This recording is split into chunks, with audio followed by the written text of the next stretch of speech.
Glance Technologies owns and operates Glance Pay, a disruptive mobile payment technology now live in 16 cities in Canada and about to launch in the US. With revenues up 664% in the last quarter, Glance Technologies has the potential to be a worldwide leader in an industry projected to grow to $1.3 trillion in 3 years. Glance Technologies stock symbols are GLNFF in the US and GET in Canada. Find out more at glancepay.com. You're listening to HowStreet.com radio, available online at TalkDigitalNetwork.com. Welcome to HowStreet.com radio, the online source for market opinions. Here is Jim Goddard. My guest is John Rubino, author of several books on the economy, including The Money Bubble, his website, dollarcollapse.com. John, welcome back from a long summer break.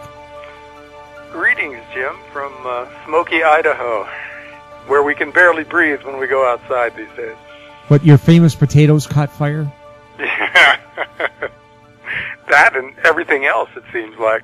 You know, the whole region is on fire right now, and we're kind of in the middle of it. You know, there's fires to the south and to the north and to the east and the west. And so my wife, who's particularly sensitive to this stuff, wears a mask when she goes out, you know, a gas mask thing. And that's when she goes out. She tries not to leave if she can help it. So we kind of lost a whole August here. Well, Vancouver isn't going to be a pattern, right? And Vancouver and all of BC, pretty well the same thing for the whole summer. Now we're wondering why the forest services in both British Columbia and the U.S. have refused to use the best firefighting equipment available to them. The Martin Mars water bomber was down for repairs, but they didn't rush the repairs because they knew they wouldn't get a contract with the provincial government. The U.S. Forest Service grounded a 747 capable of dumping 19,000 gallons of water at one time that would stretch for about 1.5 miles or 3 kilometers. Why are the forest services not using the best equipment available to fight these fires before they become giant fires? Because what they do best is fire suppression. When a little fire starts, they can have it out almost instantly. Well, that's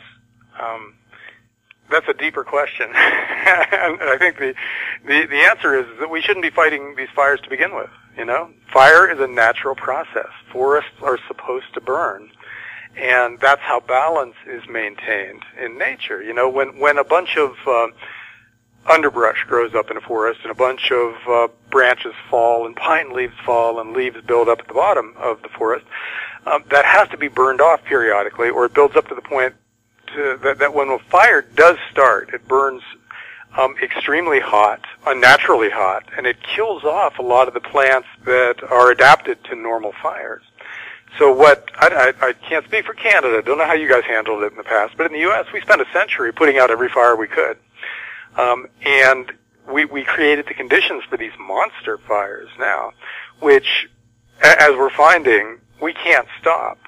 So they have to be allowed to burn. And so we have to kind of go through this. And I hope we don't have to go through many summers like this. It would be vastly better if we just let the whole thing burn and then restarted the process where when a fire starts, it burns itself out naturally.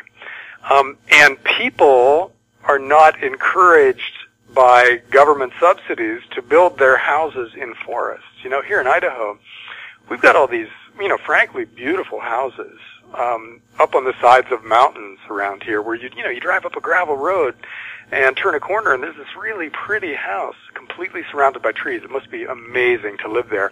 But when the mountain catches on fire, as it's going to do eventually, those people, I think, are going to expect firefighters to go up there and risk their lives to protect their mountain houses. And that's just fundamentally wrong. It's wrong on a lot of levels. Obviously, it's morally wrong to expect firefighters to die for your house when you put the thing in the middle of the forest.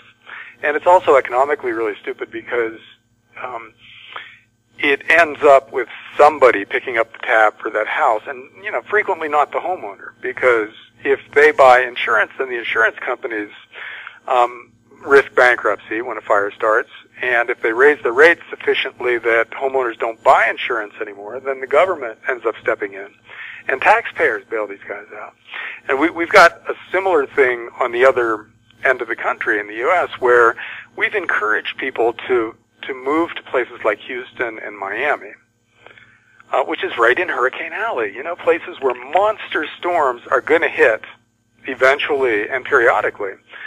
And we have no way of dealing with the resulting flooding, And in Houston, Harris County, which is the main county that includes Houston, added 1.2 million people since 2000. South Florida has added millions. The entire state of Florida has added 10 million people since 1980, and it's adding people at 1,000 per day right now. So we're creating the conditions in Hurricane Alley that are kind of similar to the conditions that we created out here in the western forests, which is that sooner or later something really big related to nature is going to come along and sweep away the human hubris, We were very arrogant and very short-sighted, and we're going to pay a gigantic price. We almost did. Well, we actually did in Houston. That's going to cost tens of billions of dollars to fix the flood damage there. And if Hurricane Irene, which just hit Florida, had come in a little bit to the right, so it went straight over Miami instead of off to the left of Miami, the damage would have been incalculable. We got 6 or 7 million people living in South Florida, most of them close to the ocean, and they would have been swamped. They would have been flooded, or their houses would have been blown down, or some combination of those things, and all the cars, you name it. The valuable asset in question would have been, destroyed by what that hurricane would have been if it had been a Cat 4 and made a direct hit on Miami. Sooner or later, that's going to happen. So the west is going to burn, the east is going to get blown away, and it's, the damage is largely our fault.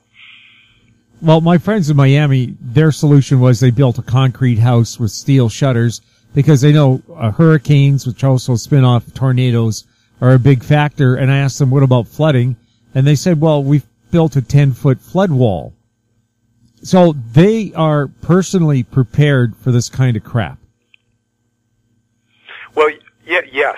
Okay, those are the people who can and should live in a place like that. The people who can plan ahead, spend the money necessary to make sure they're safe, and then pay the ongoing insurance. Because right now, flood insurance gets more expensive every time something like this happens. And more people say, you know what, I can't pay $8,000 a year for insurance on my house every year just for that one possible outcome. So I'm just going to chance it, and then you get millions of people, which is what you have in Houston and Miami and most of the rest of South Florida, who aren't insured. So then they're FEMA's problem, then they're government welfare recipients when we step in and fix their short-sightedness, and that's not right. But your friends sound like the kind of people who should be living, if they choose to, in Hurricane Alley because they can plan ahead, and so, I'm speaking as a libertarian here now, Jim. If we want to do something that's risky, we should be allowed to do it, but we should accept the consequences of our choices. So if you want to live in a really dangerous place because the environment most of the time is really hospitable, if you want sunshine year-round, then you need to accept the fact that your costs are going to be higher because of the periodic risk of some kind of a natural disaster.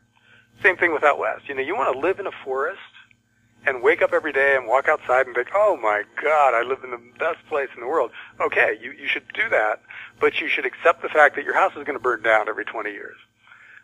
And plan accordingly. Yeah, John, I'm saying if you're in fire territory and I look at the annual fires that rip through the LA region, why not make it the law that you have to have a 1,000-gallon tank built into your house so that gravity will feed sprinklers that'll sprinkle on your house if you have to evacuate due to a fire. Why not that? Yeah. Just make that part of the building code.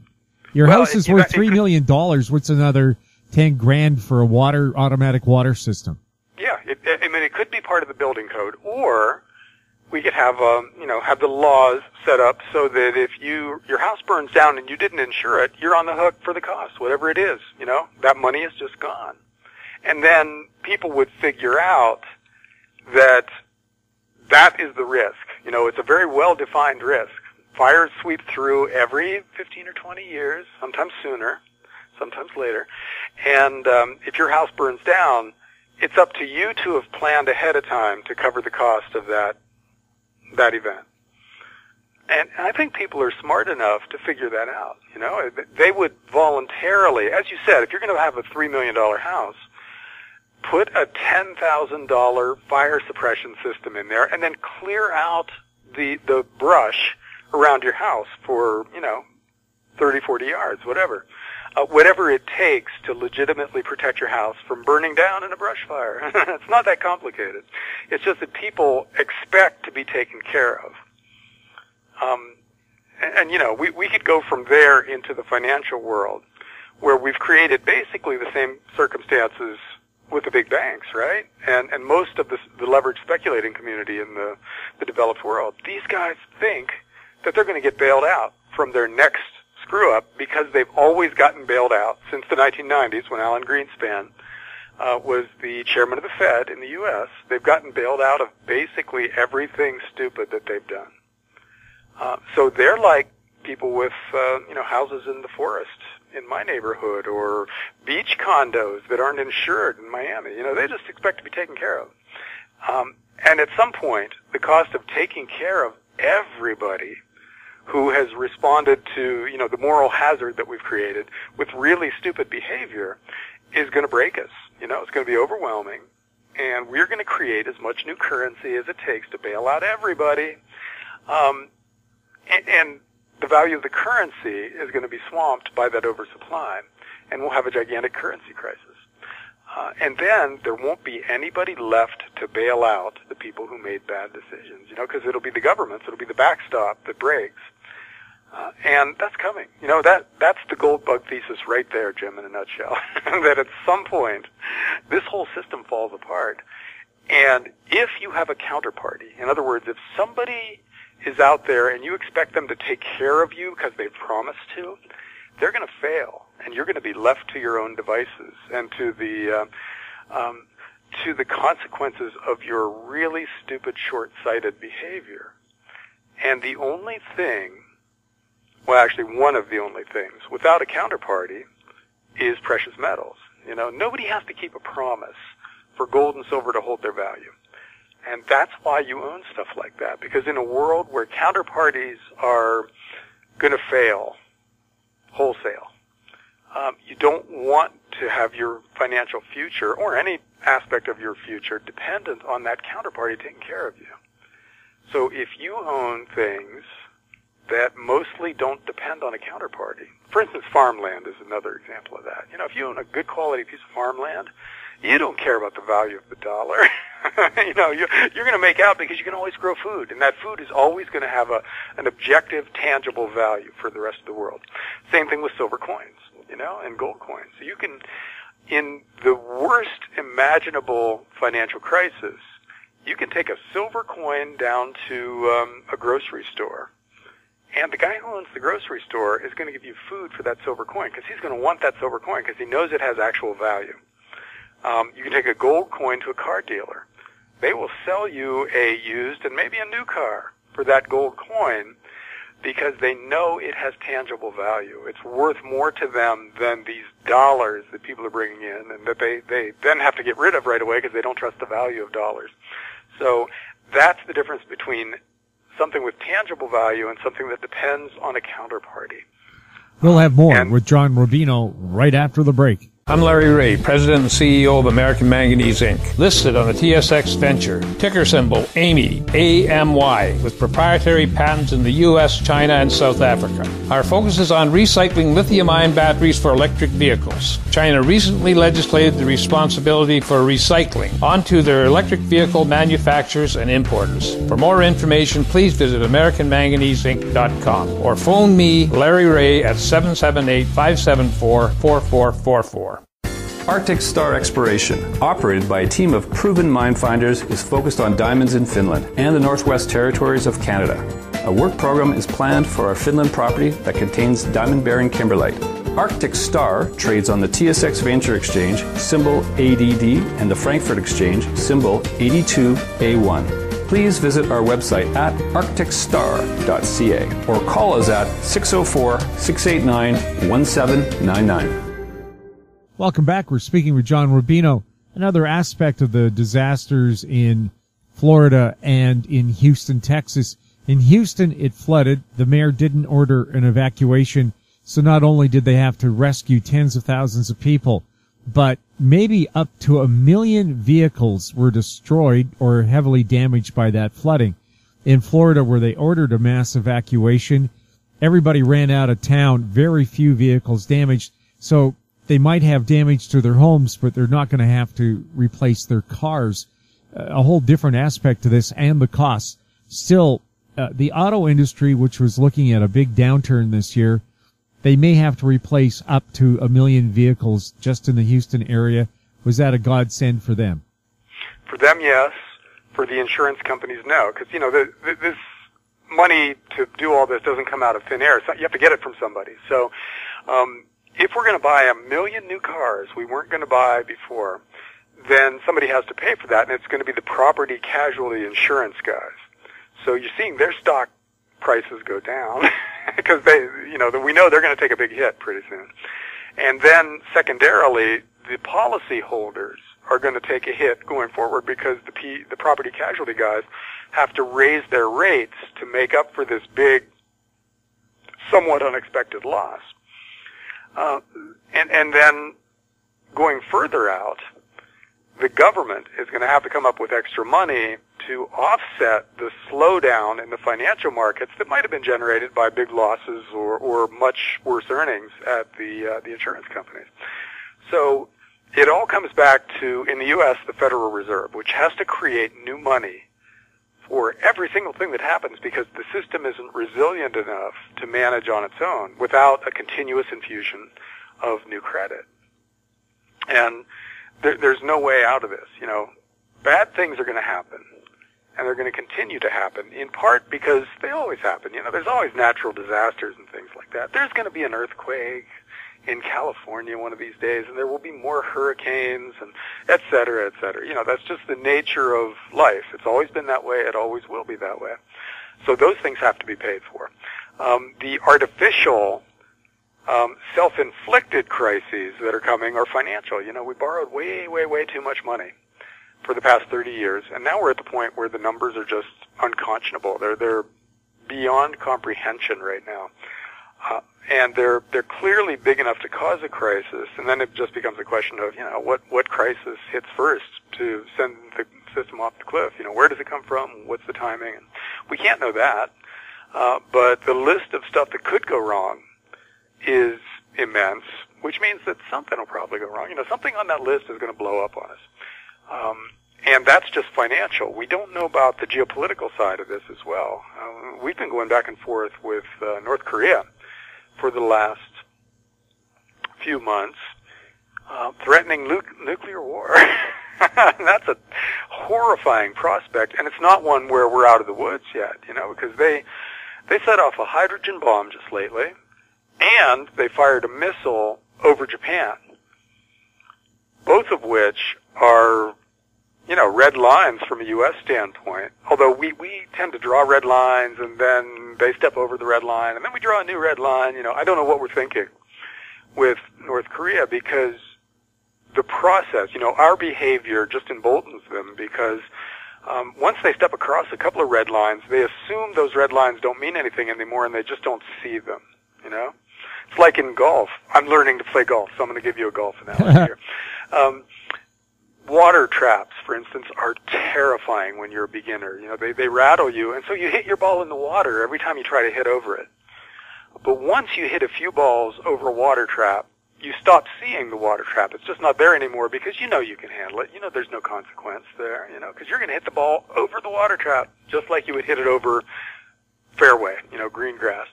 For North Korea now, our red lines are like water traps for a good golfer. They don't see them anymore. They don't think we're going to act. And that's the kind of thing that pushes somebody like the U.S. into acting, because we feel so dissed and so threatened by what's going on that we finally think, God, no, we got to bomb these guys. We have to take out their nuclear capabilities before they reach the point of an ICBM that can reliably hit Los Angeles with an H-bomb. At that point, we're not safe anymore. When crazy people have nuclear weapons, every day is a new adventure because you never know if they're going to set one off in a place that is valuable to you. Yes, and people probably don't realize the difference between an atomic bomb and an H-bomb. Atomic bombs take out a city. An H-bomb, the fireball itself is 25 miles. That means it takes out half a state or an entire region in Canada. You drop an H-bomb on Calgary, the effects of it are going to be felt as far away as Red Deer, halfway between Calgary and Edmonton. That's one bomb. It's horrifying, and it's so hard to imagine the impact of that. So they don't even have to have an accurate guidance system. That's why the Russians loved H-bombs, because they had unreliable guidance systems. As long as you put it in the state, in the province, you have caused immeasurable damage. Yeah, no, it's true. As long as you point it away from yourself, then it's going to hit something else, right? And cause a lot of trouble. So that, and we're not far from that, apparently. I mean, if North Korea has missiles and H-bombs, how much time has to pass before they put those two things together? And, the other thing is that EMP attack idea, where you don't even have to hit a country with something like that. You blow up the atomic bomb or the H-bomb in the atmosphere, and it fries all the electronics for hundreds of miles in every direction and sends that part of the target country back to the 1800s, only with 10 times as many people to feed.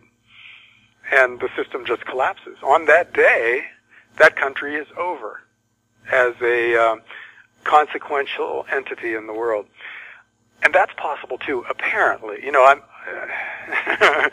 I'm repeating what I read because I don't understand these technologies, obviously. I'm a finance guy. But assuming that the warnings out there are in any way accurate, we're reaching a threshold.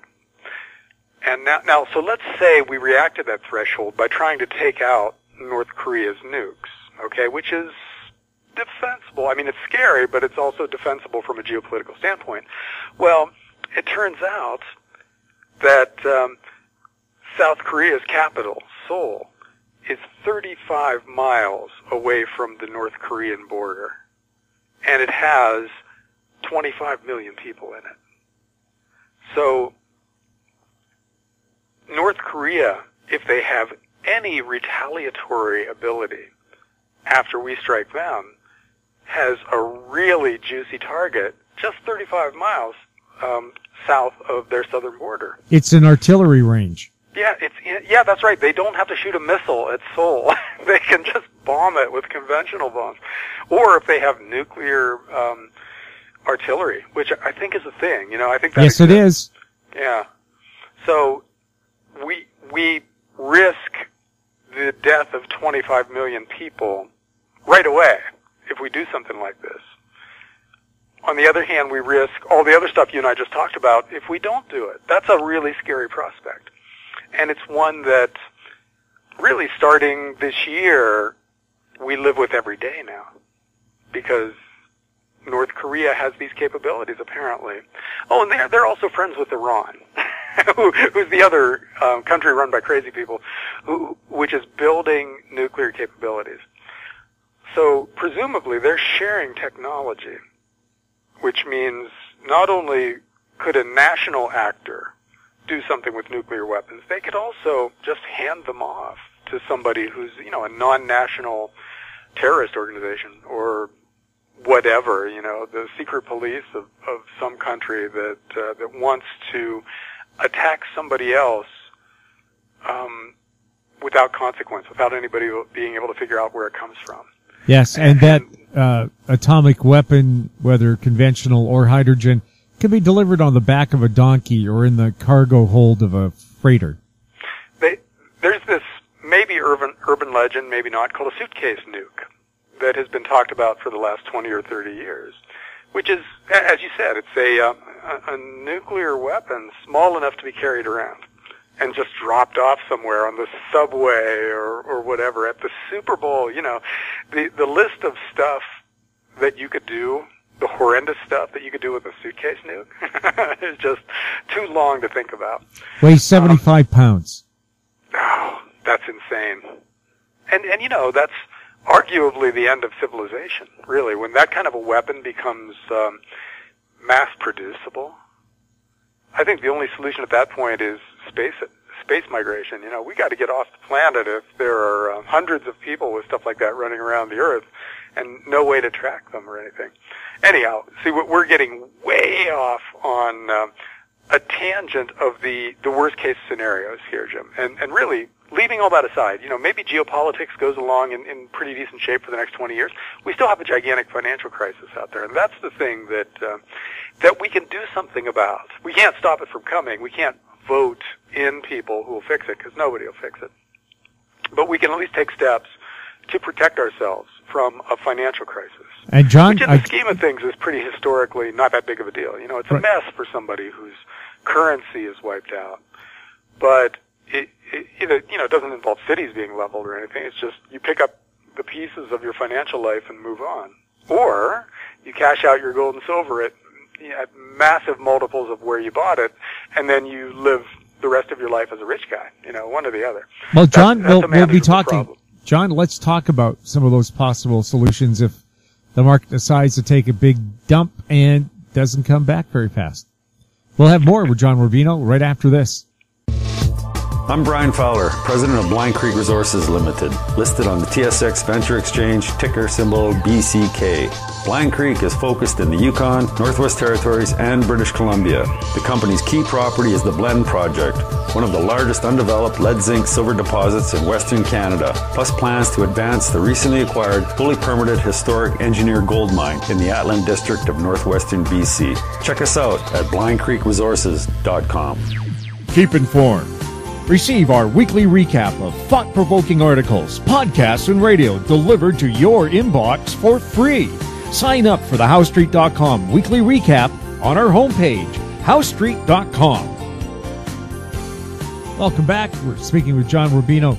John, so, yeah, it's hard to kind of deal with a situation as complex as North Korea, but we do know our financial markets are totally overblown. They haven't had any real corrections for what now, 8-9 years?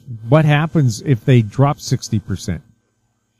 Well, and parts of that story, Jim, yes, we have had the most stable, placid stock market in history lately, and the reason for that is because the governments of the world are intervening.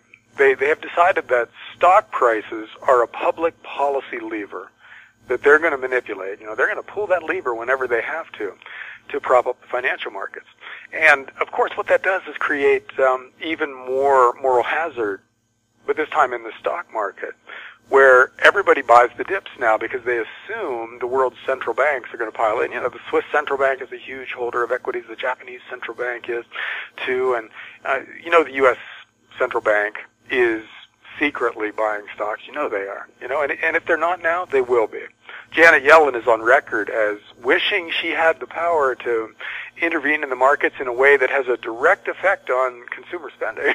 And she wants to buy stocks to do that. Well, what happens when you do that is exactly what happens when you put out all the forest fires for a whole century. The fire that you do eventually get is hotter and bigger and harder to manage by orders of magnitude than what you would have gotten if you just let the little fires come and go.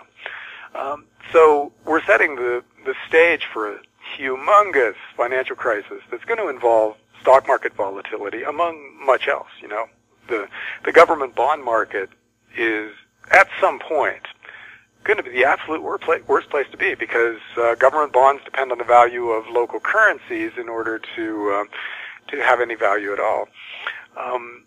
And stocks, meanwhile, they're variable, because, you know, it's a financial asset on the one hand, but it represents some basket of assets, you know, some productive capacity, and some of that is real and some of it's fake. For instance, bank stocks are the ultimate in financial assets. They will get blowtorched when there's a currency crisis. Gold mining stocks and, oil companies and solar companies and stuff like that, they represent real assets that produce actual value. And they will tend to hold up pretty well in a currency crisis because, the value of their underlying assets will go up, therefore their stock prices will hold up. So you can't speak of the stock market as one thing. It's actually a conglomerate of lots of different things. But the bad stocks, the financial stocks, will just get crushed when this thing finally hits the fan, and again, we don't know when that's going to be, but when it does, Goldman Sachs, JP Morgan Chase, Wells Fargo, Capital One, companies like that are bankruptcy candidates. They will just cease to exist unless the government steps in, and that's the second part of the story. The government will definitely step in. They'll create as much new currency as it takes to bail these guys out. But then when the currency stops working, they won't have that tool anymore. And then we'll have to see what they do, because that's lately been the only thing they have to do. Easy money is their only weapon out there against the growing risk of financial crisis. So take that away, and they will either be helpless, or they'll come up with some new thing. They'll nationalize all the major industries, or they'll create capital controls. They'll impose capital controls that prevent money from moving offshore and maybe from coming in. Who knows? And in that way, they will hobble the financial markets and the capital markets in general. Capitalism will stop being capitalism in that kind of a situation. We'll end up with an economic dictatorship. And that's completely possible. That's one very feasible scenario, because governments have basically just doubled down financially every time there's a crisis. And they're in the habit of doing that because it's worked in the past. They think it's a good policy going forward, so they'll try. But the question is, what will they define as doubling down when their old tools stop working? And we can't really know that. That's one of the really scary things about this, because governments have done crazy things in the past when their financial policies have blown up on them. There have been price controls with the death penalty for violating them in the past. And there has been, just in the U.S. in recent history, gold being made illegal for individuals to hold. And it goes on and on. There have been so many crazy things that governments have done in response to financial crises that there's really no way to predict what they're going to do this time, because this is a new world in a lot of ways, with every big country armed with an unlimited printing press, and therefore incredibly vulnerable to a currency crisis. This is uncharted territory. It's very new. So all we can do is kind of sort of fall back on a combination of common sense and history. And that points you, again, towards gold and silver, because those are kinds of money that people recognize as money, and that people go back to when the other kinds of money fail. So you got to throw cryptocurrencies into that mix as well with gold and silver now, because people are treating them like legitimate forms of money, and they may continue to do so as the fiat currency crisis unfolds. So you might see Bitcoin, gold, and silver all going through the roof, or some kind of a hybrid currency evolve that uses Bitcoin or its kin as the value transmission mechanism, the medium of exchange, and gold and silver as the stores of value.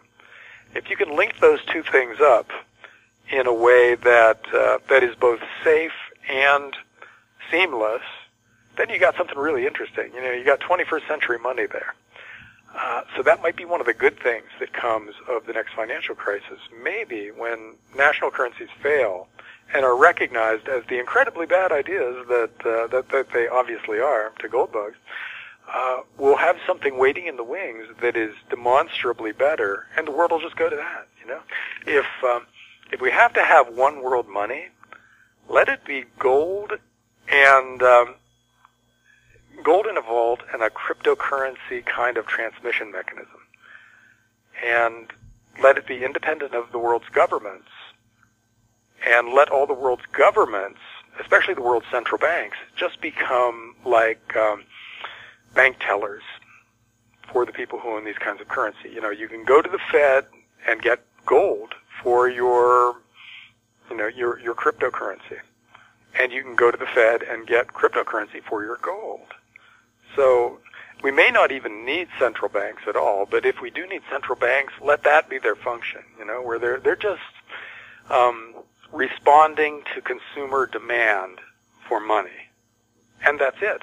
They don't manipulate the economy. They don't target price levels or anything like that. And they certainly don't buy equities. The free market gets to work again, beginning with free market money. That would be a libertarian dream world. I'd say the odds of it happening are certainly less than 50-50 given how the world has responded to crises in the past, but it's certainly something to lobby for and to work towards.